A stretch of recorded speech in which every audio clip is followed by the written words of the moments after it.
சொல்வார்கள், இந்த காதில வாங்கி இந்த காதில் விடு என்று. என் பிள்ளைகளுக்கு சொல்வேன், இதை எந்த காதிலும் வாங்காதீர்கள். நாம் உலகத்தில் மிகவும் மாண்பு கொண்ட இனத்தின் பிள்ளைகள். நம் தாய் ஒரு பேரன்பின் தாய், பேரன்பின் தாய்.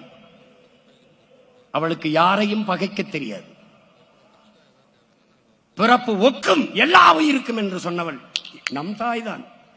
பகுத்துண்டு பல் உறவுகள் என்று இல்லாது பகுத்துண்டு பல் உயிர்கள் என்று சொன்னவள் நம் தாய் தான். எந்த தாய்? தமிழ் தாய். யாதும் ஊரே யாவரும் கேளி. இந்த உலகம் என்னது? உலகில் உள்ள எல்லா மானுடர்களும் என் உறவினர் என்று சொன்னது என் தாய் தான். என் தாய் தான், பேரன்பின் தாய். அவளுக்கு யாரையும் பகைக்க தெரியாது. பகைத்தால் மிச்சம் வைக்க தெரியாது.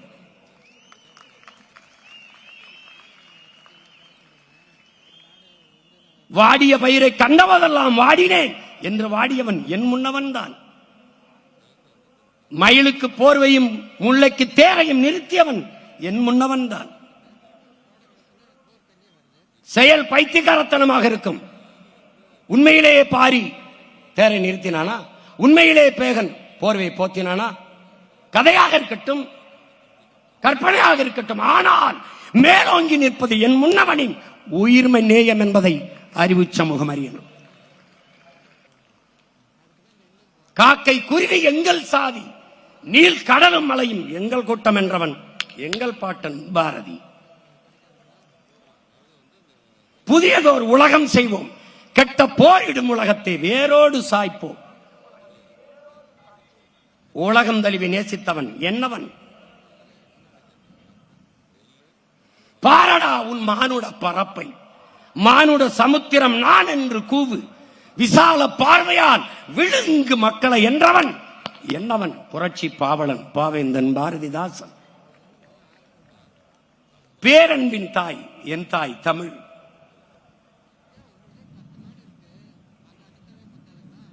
எங்களை போய் இனவெறியர்கள் என்று நாங்கள் செய்கிற அரசியல் இனவெறிய அரசியல் அல்ல, இன உரிமை அரசியல், தமிழ் தேசிய இனத்தின் இறையாண்மை அரசியல்.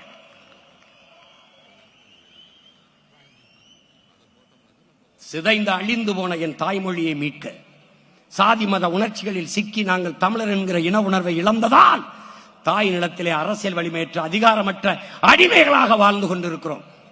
அந்த நிலையிலிருந்து மீள என எமக்கான அரசியலை கட்டி எழுப்பிய மத அதிகாரத்தை நிறுவ துடிக்கிறோம். புறக்கணிக்கப்பட்ட இனத்தின் மக்கள் வரலாற்றில் எமக்கான வரலாற்றை எழுத துடிக்கிறோம். நிலத்தின் வளத்தை களவு கொடுத்துவிட்டு அதை தடுக்க முடியாமல் போராடி தவிக்கிறோம். எத்தனை எத்தனை சிக்கல்கள், எத்தனை சிக்கல்கள். அறிவு கருவறையை இருக்கிற ஆசிரியர் பெருமக்கள், அறிவை புகட்டுகிற ஆசிரியர் பெருமக்கள், படிப்பிக்க வேண்டிய ஆசிரியர் பெருமக்கள் பாதையில் நின்று போராடுகிறார்கள். பகுதி நேர ஆசிரியர்கள் பணி நிரந்தரத்திற்கு சமவேளை சம ஊதியம் கேட்டு 14,000 பேர் ஆசிரியர் தேர்ச்சி பெற்று பணி நியமனத்திற்கு காத்திருக்கிறார்கள். உதவி பேராசிரியர்கள் ஊதிய உயர்வு கேட்டு பணி நிரந்தரம் கேட்டு நிற்கிறார்கள். எல்லாரும் ஆசிரியர் வீதிக்கு வந்து விட்டார். உயிர் காக்கும் மருத்துவ பெருமக்கள் வீதியிலே, போராட்ட களத்திலே, கொரோனா காலத்தில் தேவதைகளாக தெரிந்த செவிலிய பெண்கள் வீதியிலே, உலகத்திற்கு சோறிடுகிற உழவர் குடியோன் வீதியிலே, வெம்பாடுபட்டு வேர்வை சிந்தி விளை வைத்த நெல்லை கொள்முதல் செய்து ஒரு சேமிப்பு கிடங்களே வைக்காது இப்படி வீதியில் போட்டு முளைக்க விட்டு விட்டார்களே என்று வேர்வை சிந்தி விளைய வைத்தவன் கண்ணீர் வடித்துக் கொண்டு பாதையிலே, மாணவன், மீனவன், நெசவாளர்கள் எல்லாரும் போராடி கொண்டிருக்கிற நிலையில் நிற்கிற பிள்ளைகள் இதையெல்லாம் சரி செய்ய வேண்டும் என்று துடிக்கிறோம், தவிக்கிறோம். அதற்கு எமக்கென்று ஒரு அரசியலை வீழ்த்தப்பட்ட ஒரு தேசினத்தின் பிள்ளைகள் எழுச்சூற்று எழும்போது அதற்கு எதிராக நின்று இது இனவெறி, இது இனவெறியை தூண்டுகிறது, பிரிவினவாயத்தை தூண்டுகிறது என்று பேசினால் பிழை உங்களுடையதா எங்களுடைய என்பதை நீங்களே எண்ணி பாருங்கள். இந்த நிலத்தை நான் ஆள வேண்டும் என்று கேட்பது எனது உரிமை. மாநிலங்கள் பிரிக்கப்பட்டது எதற்காக? அந்த மாநிலத்தில் நிறைந்து வாழ்கிற நிலத்தின் பிள்ளைகள். அவன் மொழி, அவன் கலை, இலக்கியம், பண்பாடு, அவனுடைய வழிபாடு, அவனுடைய தொன்று தொட்ட வேளாண்மை, இவற்றெல்லாம் பாதுகாப்பதற்கு அவனுக்கு ஒரு அரசு அதிகாரம் தேவை. அதற்காக மாநிலங்கள் பிரிக்கப்படுது. மாநில உரிமைகளே மிக முதன்மையான உரிமை எது? எந்த இனத்திற்காக, எந்த மொழி வழியே தேசிய இனங்கள் நிலங்கள் பிரிக்கப்பட்டதோ அந்த இனத்தின் மகன் அந்த மண்ணை ஆளுகிறது தான், அந்த இனத்தின் மகள் அந்த மண்ணை ஆள்வதுதான் மாநில உரிமைகளிலேயே மிக முதன்மையான உரிமை. இந்த உரிமை இல்லாத வேற எந்த உரிமை இருந்தும் பயனில்லை. என் தாய் நிலத்தை நான் ஆள்வது, பிறர் வாழ்வது என்பது எனது உரிமை. நான் ஆளாது பிறர் ஆண்டு நான் வாழ்வது என்பது நான் அடிமை. நாங்கள் அடிமையாக வாழ தயாராக இல்லை. ஏன் அடிமை வாழ்வினும் உரிமை சாவு மேலானது என்று வீர முழக்கமிட்டு போரிலே மாண்ட மறவர்களின் பிள்ளைகள் நாங்கள்.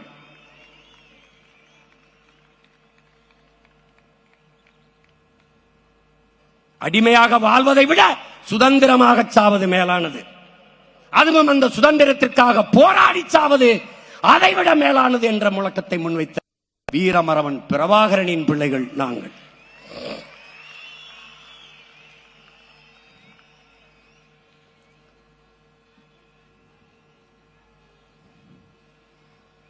நீங்கள் எதிர்க்கிற போது எங்கள் அரசியல் வலுப்பெறுகிறது, உறுதியடைகிறது, எங்களுடைய பாதை சரியாக இருக்கிறது, எங்களுடைய பயணம் மிகச் சரியாக இருக்கிறது என்று தெளிவு வருகிறது. அதான் தொடர்ந்து அந்த வேலையை செய்து கொண்டே இருங்கள். நான் ஆந்திராவை ஆள கேட்கவில்லை. கர்நாடகாவில் 1.25 கோடி தமிழர்கள் நாங்கள் இருக்கிறோம். அந்த மண்ணை ஆளுகிற உரிமை எனக்கு வேண்டும் என்று நான் கேட்கவில்லை. இது என் அன்னை நிலம், என் தாயின் மடி.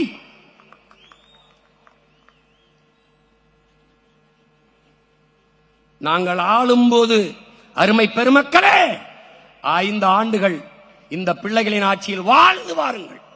உலகின் தலை சிறந்த நாடாக இந்த பிள்ளைகள் என் தாய் நிலத்தை மாற்றி காட்டவில்லை என்றால் பிறகு கேளுங்கள்.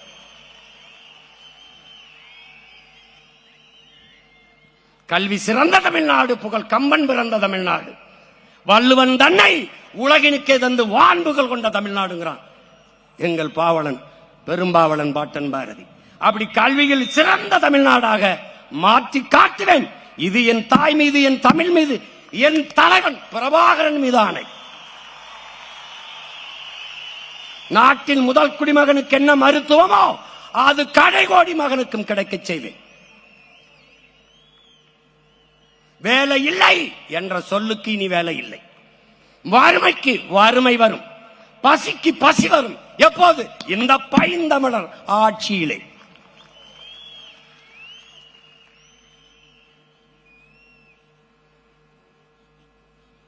இந்த அரசியல் ஏன் வந்தது? எதற்காக தமிழ் தேசிய அரசியல் இவ்வளவு எழுச்சியாக வேகமாக வளர்கிறது? காலம் உருவாக்கியது. காலம் கட்டளையிட்டு இந்த பணியங்களை செய்ய வைக்கிறது. வரலாறு வழிநடத்தி செல்கிறது. வரலாறு எந்த ஒரு தலைவனின் வருகைக்காகவும் காத்திருந்ததில்லை. அது இருப்பதில் ஒருவனை தேர்வு செய்து அவன் கையை பிடித்துக் கொண்டு நடந்து செல்லும் என்கிறார். அப்படித்தான் இந்த பிள்ளைகள் எங்கள் கையை பிடித்துக் கொண்டு நடந்து செல்கிறது. காலம் கையளித்த கடமையை நாங்கள் செய்து கொண்டிருக்கிறோம்.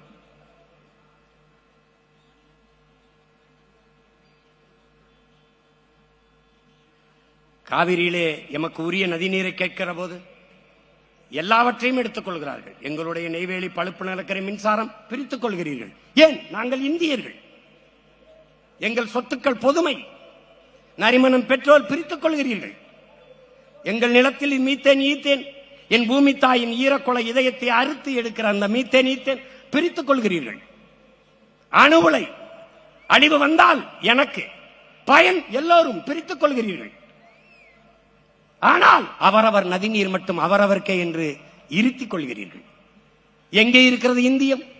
எங்கே இருக்கிறது? எங்கே இருக்க தேசிய ஒருமைப்பாடு? ஒரே நாடு, ஒரே வரி, ஒரே ரேஷன் கார்டு, ஒரே தேர்தல், எல்லாம் இருக்கிறது. ஒரே நதி இல்லையே, ஒரே நீர் இல்லையே. அப்ப ஒரு நாட்டின் வளங்கள் அந்த நாட்டில் இருக்கிற எல்லா மக்களுக்கும் பொது என்றால், காவிரி கன்னடர்களுக்கு என்றால், முல்லை பேரியாற்று நதி நீர், அணை நீர் மலையாளிகளுக்கே, கேரளாவுக்கே என்றால், அப்ப எனது நரிமணம் பெட்ரோலும் எனது நெய்வேலி பழுப்பு நிலக்கரியும் எனக்கே என்று நான் நின்றால் எங்கே இருக்கும் உங்கள் இறையாண்மை, தேசிய ஒருமைப்பாடு? எங்கே இருக்கும்? அப்ப எனக்கான நதிநீர் உரிமையை நான் கேட்கிற போது உரிய நதிநீரை பங்கிட்டு பிரித்து கொடுங்கள் என்று இந்த நாட்டின் அதிகாரம் ஏன் சொல்லவில்லை? ஒரு சொட்டு தண்ணீர் தமிழர்களுக்கு கொடுக்க முடியாது என்று சொல்லுகிற கட்சி ஆட்சியது காங்கிரஸ். ஒரு சொட்டு தண்ணீர் தமிழர்களுக்கு கொடுக்க முடியாது என்று சொன்ன கட்சி ஆட்சியது பாரதிய ஜனதா. இந்த கட்சிகள் இந்திய கட்சி. ஆனால் கர்நாடக மாநிலம் என்று வருகிற போது மாநில கட்சி. எங்கே இருக்கிறது ஒருமைப்பாடு? எங்கே இருக்கிற தேச ஒற்றுமை? வெளியில் வந்தால் இறையாண்மை பேசுகிறீர்கள், இந்தியம் பேசுகிறீர்கள். கர்நாடகா என்றால் அந்த மாநில நலனையே பேசுகிறீர்கள். ஒரு சொட்டு தண்ணி தர முடியாது என்று சொல்ற காங்கிரஸ் கட்சியை வெல்ல வைப்பதற்கு தமிழ்நாட்டின் முதலமைச்சர் மாண்புமிகு ஐயா ஸ்டாலின் அவர்கள் கர்நாடகாவில் வாழ்கிற தமிழர்களிடத்திலே காங்கிரசின் வெற்றிக்கு வாக்கு செலுத்துங்கள் என்று சொல்கிறார். தர முடியாது. இந்தியம் பெற்றுத்தர வழியில்லாது வக்கற்ற இந்த கட்சிகள் அதை தர முடியாது. ஒரு சொட்டு தண்ணீர் இல்லை என்று சொல்கிற காங்கிரஸ் கட்சியை வெல்ல பாடுபடும். இப்ப என்ன செஞ்சிருக்கணும்? ஒரு சொட்டு தண்ணீர் தராத காங்கிரஸ் கட்சிக்கு ஒரு ஓட்டு, தமிழன் ஓட்டு இல்லை என்ற நிலையை நாம் உருவாக்கணும். காவிரியில் உரிய நீரை பிரித்து கொடுக்கவில்லை என்றால் தமிழ்நாட்டில் அரசியல் செய்ய முடியாது என்கிற நிலையை நாம் உருவாக்க வேண்டும். இப்ப புரிகிறதா எதற்காக இந்த தேசிய அரசியல், தமிழ் தேசிய அரசியல் ஏன் பிறக்கிறது? இங்குதான்.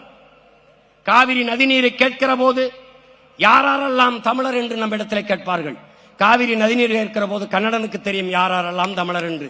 சரியாக அவன் வீட்டை கொளுத்துவான், அவன் நிலத்தை அழிப்பான், அவன் கடையை நொறுக்குவான், தமிழ்நாட்டிலிருந்து வந்த பேருந்தை நொறுக்குவான், அடித்து விரட்டுவார்கள். சொந்த நாட்டிலே அகதி போல மூட்டை முடிச்ச தூக்கி கொண்டு நடந்து வந்தார்கள். காட்சி இன்னும் இருக்கிறது. அப்போது தண்ணி கேட்கிற போது என் அப்பன் வயதை ஒத்த பெரியவர் முதுகிலே ஓங்கி ஒரு கன்னடன் அடித்தானே, அந்த சத்தத்தில் பிறந்ததடா இந்தியம் செத்து தமிழ் தேச அரசியல்.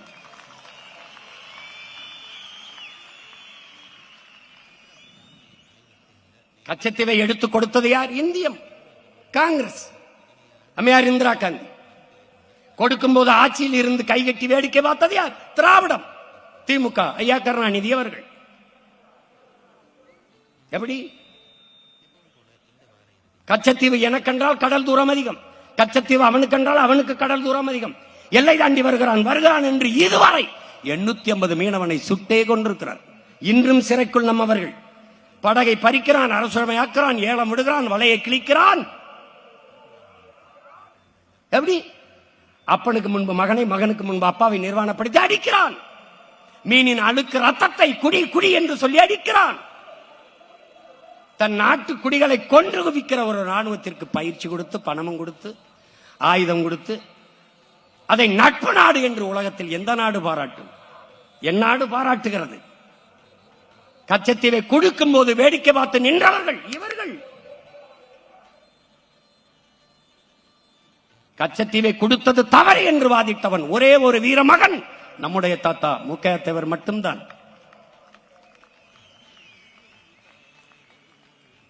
அதற்கு பிறகு வர ஒவ்வொரு தேர்தலிலும் கச்சத்தீவை மீட்க போராடுவோம். தேர்தல் அறிக்கையில் கச்சத்தீவை மீட்க போராடுவோம். யார்? திராவிடம். நாம வந்த பிறகு தீவிரமாக மீட்க போராடுவோம். ஒரு தீவிரத்தை சேர்த்துக் கொண்டார்கள். ஏன்? தமிழ் தேசிய அரசியல் எழுச்சி வருது, அதை விட்டுறக்கூடாது. அதனால தீவிரமாக. இப்ப பாரு, அந்த கச்சத்தீவை மீட்பு என்பது தேர்தல் அறிக்கையில் இல்ல. இந்த தேர்தல் அறிக்கையில வராது. ஏன் வராது? கேட்க ஒருத்தர். ஏன் இவ்வளவு நாள் மீட்காம என்ன பண்ணிட்டு இருந்த? 18 ஆண்டுகள் தொடர்ச்சியாக இந்திய அமைச்சரவையில் இருந்த நீ மீட்காமல் என்ன பண்ணி கொண்டிருந்தாய்? கேள்வி வரும். எடுத்து கொடுத்த காங்கிரஸோட எதற்கு கூட்டணி என்ற கேள்வி வரும். ஒரு சொட்டு தண்ணி தர முடியாது என்று சொல்ல காங்கிரஸோட எதற்கு கூட்டணி என்ற கேள்வி வரும். கச்சத்தீவை கொடுத்ததுதான். திருப்பி எடுக்க வேண்டிய பேச்சுக்கு இடமில்லை என்று உச்சநீதிமன்றத்தில் தொடுக்கப்பட்ட வழக்குக்கு பதில் தாக்கல் செய்தது காங்கிரஸ். பாரதிய ஜனதா ஆட்சியில் இருக்கும் போது இதே வழக்கு, அதே பதில் மனு. எப்படி? கொடுக்கப்பட்டது கொடுத்ததுதான், திருப்பி எடுக்க வேண்டும் என்ற பேச்சுக்கு இடமில்லை. ரெண்டு கட்சியும் ஒரே நிலைப்பாடு. கச்சத்தீவை திருப்பி எடுக்க முடியாது, மீனவர் வாழ்முறையை பாதுகாக்க முடியாது. இந்த நிலைப்பாடு கொண்ட கட்சிகளோடு மாறி மாறி இந்த 2 திராவிட கட்சிகளும் கூட்டு. அதற்கு இந்த தேர்தலில் நாம் எல்லோரும் வைக்க வேண்டும் பெரிய வேட்டு.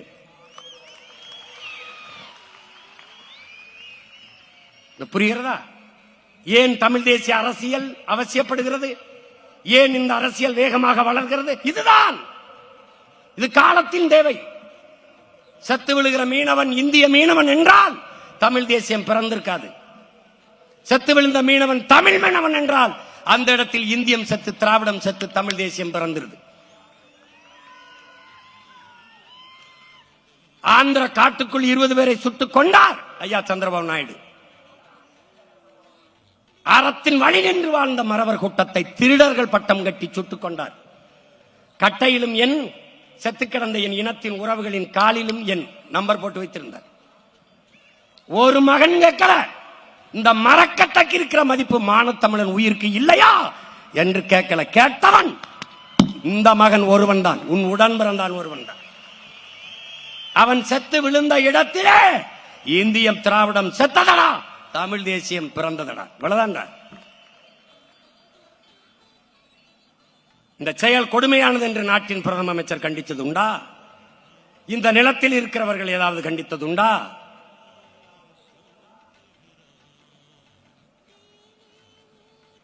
ஒரு தேசிய இனம் 50,000 ஆண்டுகளுக்கு மூத்த இனம். எங்களில் சின்ன சின்ன இனங்கள் எல்லாம் விடுதலை பெற்று பெருமையோடு வாழ்கிற போது 13 கோடி மக்கள் தொகையை கொண்ட பெருத்த மூத்த ஒரு தேசிய இனம் எங்களுக்கென்று ஒரு தனித்த தாயகம் அடையக்கூடாதா? இருக்கக்கூடாதா? ஒரு சுதந்திர அடைந்த ஒரு நாட்டில் சுதந்திர காட்டை நாங்கள் சுவாசிக்க கூடாதா என்ற பெருங்கனவோடு ஈழ தாயகத்தில் எம்முயிர் தலைவன் ஒரு வீரஞ்செறிந்த விடுதலை போராட்டத்தை முன்னெடுத்தார்.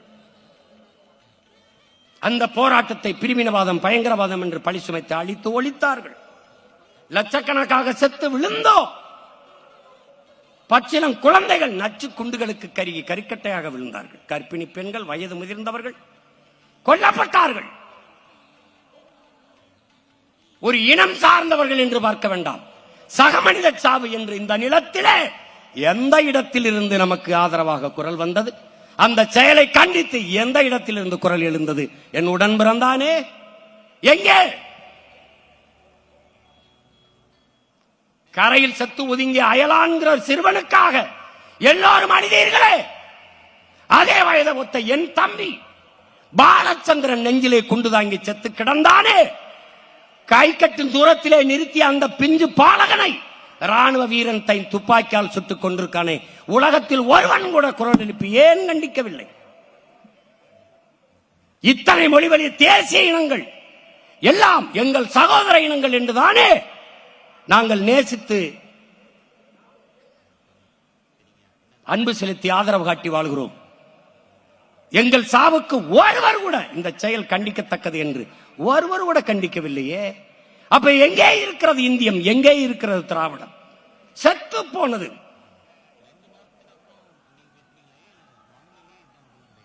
அந்த இடத்தில்தான் தமிழ் தேசியம் பிறக்கிறது. என் உடன் பிறந்தவனே, அந்த இடத்தில்தான்.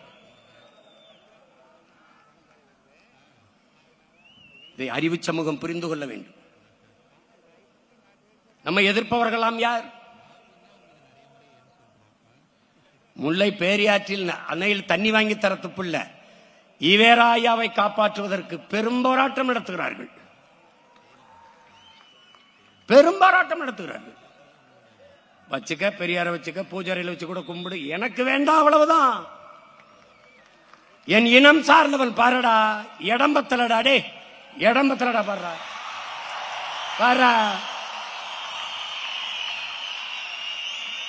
1000 பெரியார் என் இன உறவுடா, என் இன உறவு.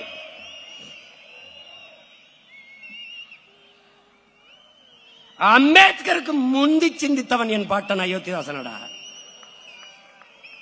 சம பங்கு என்பதை ஏற்கவில்லை, உரிய பங்கு என்று பேசியவன் என்னுடைய பாட்டனடா, அயோத்திதாசனடா. எப்படி சமபங்கு சரியாக இருக்கும்? நீ 12 காலமாக மாளிகையில் வாழ்கிறாய், நான் மண் குடிசையில் இருக்கிறேன். நான் கல்வி மறுக்கப்பட்ட சமூகத்திலிருந்து வந்திருக்கிறேன். நீ பல 100 ஆண்டுகளாக கல்வி மறுக்கப்படாத சமூகத்திலிருந்து வருகிறாய். நீனும் நானும் ஒன்றென்றால் எப்படி? உரிய பங்கு. அவர் பேசி சிந்தித்து எழுதி பல ஆண்டுகள் கழித்து தாண்டா அதே கருத்தை அண்ணல் அம்பேத்கர் வலியுறுத்துற. எதிலடா நாங்கள் குறைந்தவர்கள்? உலகிற்கு அறிவை கடன் கொடுத்த இனத்தின் மக்களடா நாங்கள்.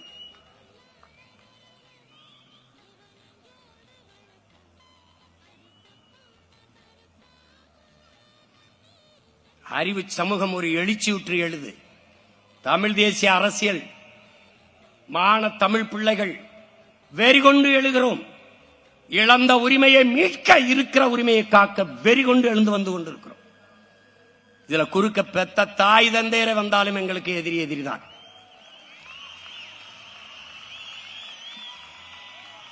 பன்னெடுங்காலமாக பசித்து கிடக்கிற புலி வெறி கொண்டு வேட்டைக்கு வரும்போது எதிர்த்து எவன் வந்தாலும் அடிதான்.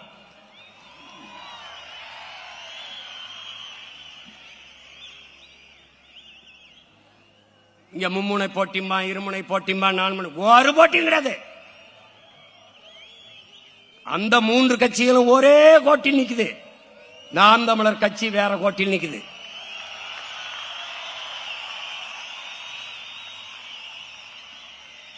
அவர்கள் எல்லோரும் ஈவேராவின் பக்கம், நாங்கள் எங்கள் தலைவனின் பக்கம், எங்கள் முன்னவர்களின் பக்கம். இன்னும் இந்த பாரு 2 கிலோமீட்டர் 3 கிலோமீட்டருக்கு வச்சிருக்கு. இன்னும் இருந்தாலும் இன்னும் எங்களுக்கு இடம் இல்லை. அதனால நான் தம்பிட்டு சொன்னேன், 2 ஒரு படத்தை ஒரே இதுல வச்சு விடுறா அப்படின்னு. அவர்கள் இருமொழி கொள்கை, நாங்கள் கொள்கை மொழி ஒன்றுதான். எங்கள் உயிர் மொழி தமிழ். விரும்பினால் எம்மொழியும் கற்போம், நாங்கள் வாழ. எங்கள் மொழி தமிழ் கற்போம், எங்கள் இனம் வாழ. இது எங்கள் கோட்பாடு. அவர்கள் இலவசம், இலவசம். நாங்கள் இலவசம் இல்லை. இலவசம் பெற வேண்டிய ஏழ்மை வறுமை நிலை இல்லாது என் இனத்தின் மக்களை வாழ்க்கை தரத்தை உயர்த்துவோம். அவர்கள் திராவிடர்கள், நாங்கள் தமிழர்கள். இங்க திராவிடமும் தமிழ் தேசியம் ஒன்னல்ல. அது தமிழ் தேசியத்தின் புண்ணு. திராவிடம் அது கண்ணல்ல, புண்ணு. இது ஒரு சாப்பாடு, திமுக ஒரு சாப்பாடு, அதிமுக ஒரு சாப்பாடு. ரெண்டையும் வந்து கூட்டாஞ்சோறு மாதிரி ஒரு சாப்பாடை கொண்டுகிட்டு அது ஒரு சாப்பாடு. இவர்கள் எப்படி கூப்பிடுவார்கள்? எப்படியாவது திமுகவை ஆட்சியில் இருந்து அப்புறப்படுத்தி விட வேண்டும், வாங்கள் எல்லோரும் ஒன்னா நிற்போம். இவர்கள் எப்படியாவது பிஜேபி வரவே விடக்கூடாது, அதனால் அந்த கூட்டணியை தோற்கடிக்க வேண்டும், வாங்கள் எல்லாரும் ஒன்னா நிற்போம். நாங்கள் இந்த ஆட்சி பிடிக்கவே இல்லை, இந்த ஆட்சியை அப்புறப்படுத்த வேண்டும் அதிமுக, அதிமுகவை அப்புறப்படுத்த வேண்டும் திமுக. நாங்கள், நீங்க 2 பேருமே சொல்றது சரிதான்.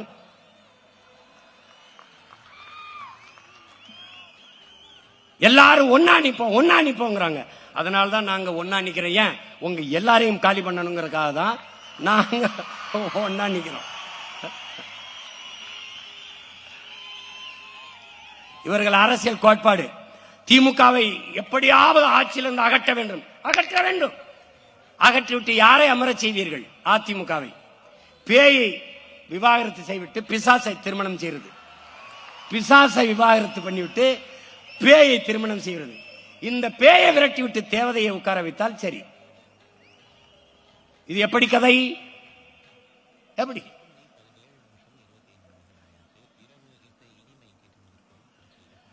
நபிகளார்ட்ட கேட்கிறாங்க, நபிகளே இந்த தீமையை எப்படி ஒழிப்பீர்கள் என்று. நன்மையை வைத்துத்தான் என்கிறார்கள். அதனால்தான் உங்கள் பிள்ளைகள் எப்பக்கம் சாயாது. நெருப்பை நெருப்பை வைத்து அணைக்க முடியாது, அதுக்கு ஒரு தண்ணீர் தேவை. தீமையை தீமையை வைத்து ஒழிக்க முடியாது, அங்கு ஒரு நேர்மை தேவை. அந்த நேர்மையான ஆற்றலாக தமிழ்நாட்டில் உங்கள் பிள்ளைகள் தனித்து நிற்கிறோம்.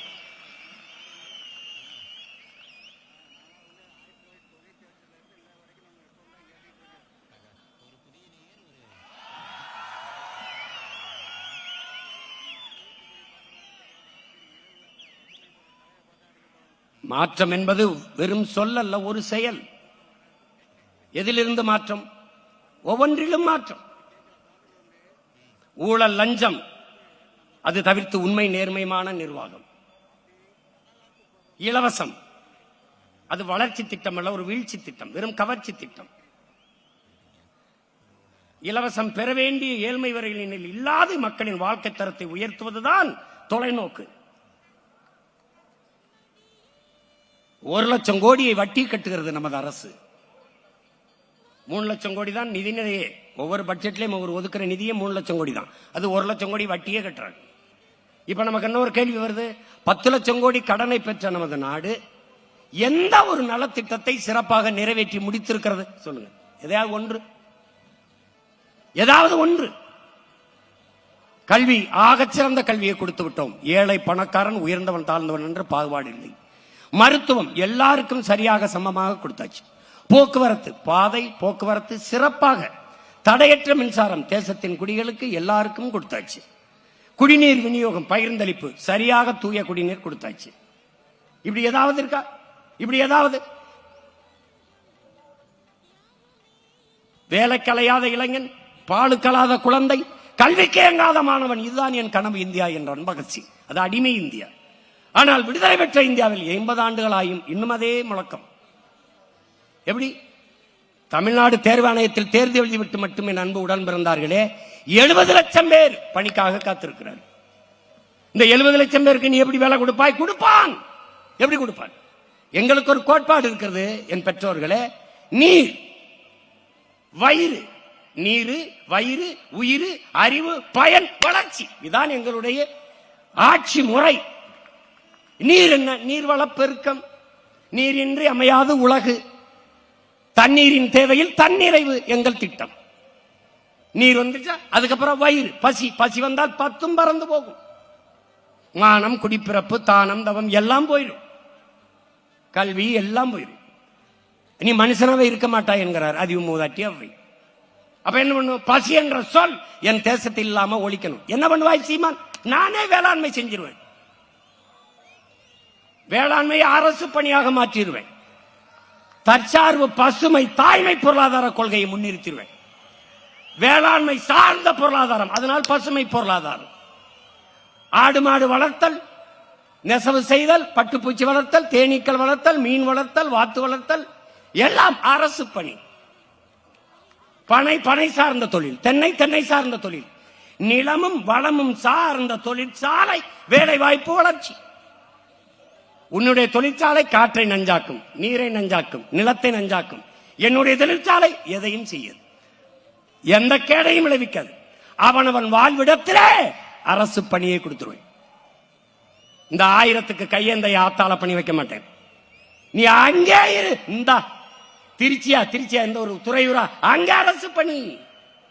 எங்க இருக்க நீ? சேலமா, எடப்பாடியா? இந்த அங்கேயே என்ன வருது? மாம்பழத்திலிருந்து வர தொழிற்சாலை, பலாப்பழத்திலிருந்து கரும்பு, கரும்பிலிருந்து ஆடு மாடு வளர்த்தல்.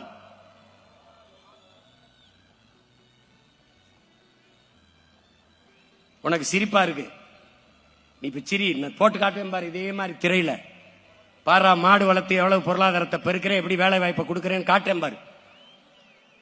எங்க பொருளாதாரம் இருக்குன்னு தெரியாத பைத்தியங்கள்ட்ட நாட்டை கொடுத்துட்டே நீ. அப்ப என்ன பண்ணுவேன்? வேளாண்மை, பசி சொல்ல இருக்காது.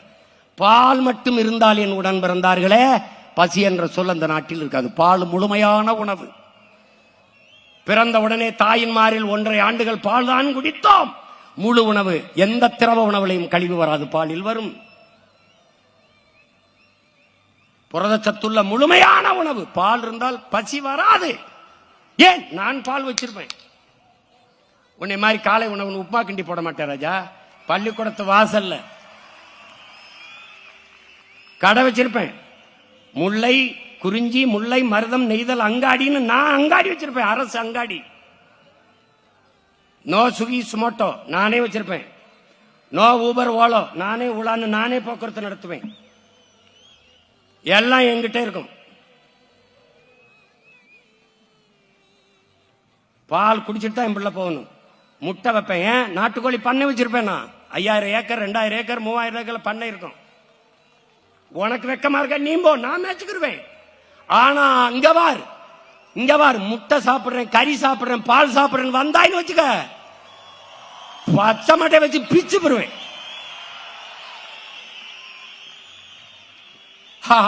அது என்ன படிக்கிறவன் செய்யற வேலையா? அப்ப படிக்கிறவன் சாப்பிடக்கூடாதுல்ல, பசிக்க கூடாதுல்ல. உன்னை புரிந்து கொள் என் உடன் பிறந்தவனே.